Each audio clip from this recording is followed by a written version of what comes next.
Hey there, Luann here, Chief Goddess on Purpose.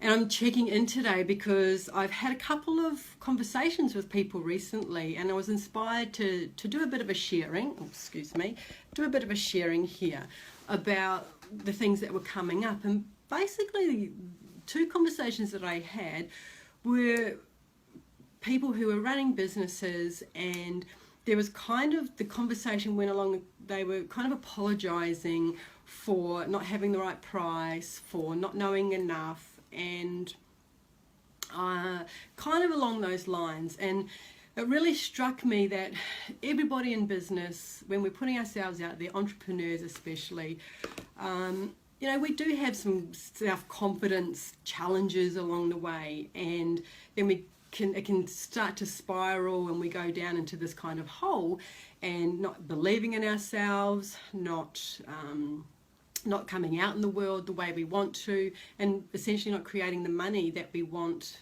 for our lifestyle, and we're not serving for the bigger purpose. So it just struck me in that moment of speaking to these people that we are good enough. And this is what I said to one of them, you are good enough. You've created this amazing business, you've impacted people's lives, and you teach in a way that you love. And it brings me to the point of, there's so many people out there doing lots of different things and they're sharing their gifts out in the world, and it becomes hard for us when we kind of just copy their model. Right, so there's a system for everything, there's a plan, a blueprint, so to speak, and I love blueprints. I buy blueprints and plans myself, and I'll tweak a little bit so that it fits in with my business and what I want to create in the world, and by my life purpose design. So everybody is different, and this is the thing, you've got to get really clear on who you want to impact, who you want to come into your tribe, the message that you have.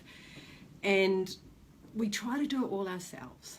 We so do. We try to do everything in ourselves, from the techie stuff to the marketing to the creating content, and we're not good at everything.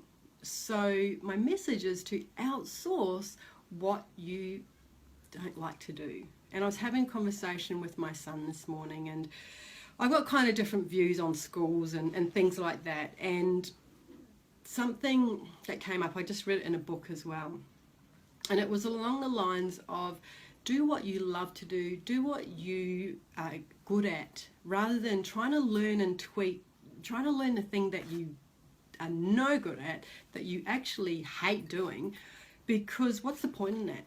Yes, some things we have to learn, and there's, especially in business, we have to learn them, we have to learn the concept of them, but we don't have to do them ourselves. And probably I'm talking about where a lot of people get caught up in is all the techie stuff and creating websites and putting your email lists out and that kind of stuff, right? So I love doing all that stuff. I can do it that gets me by. But when I have something really technically challenging, I will outsource that because it's not my genius. And so I was talking to this person today, and it's like, do what you love, which is creating the content and delivering the content, right? Yes, there's marketing in there, but marketing is not bad, or it's not sleazy if you come from the point of you're serving your client or you're serving your tribe and transforming their lives pretty much.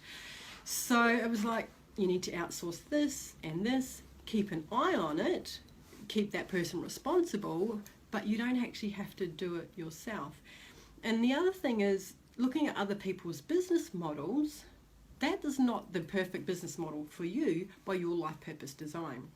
So it's really helpful to know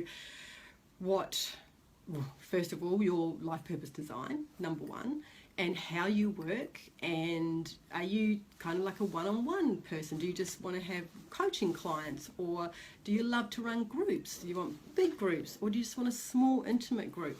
And it's something I've been grappling with over the last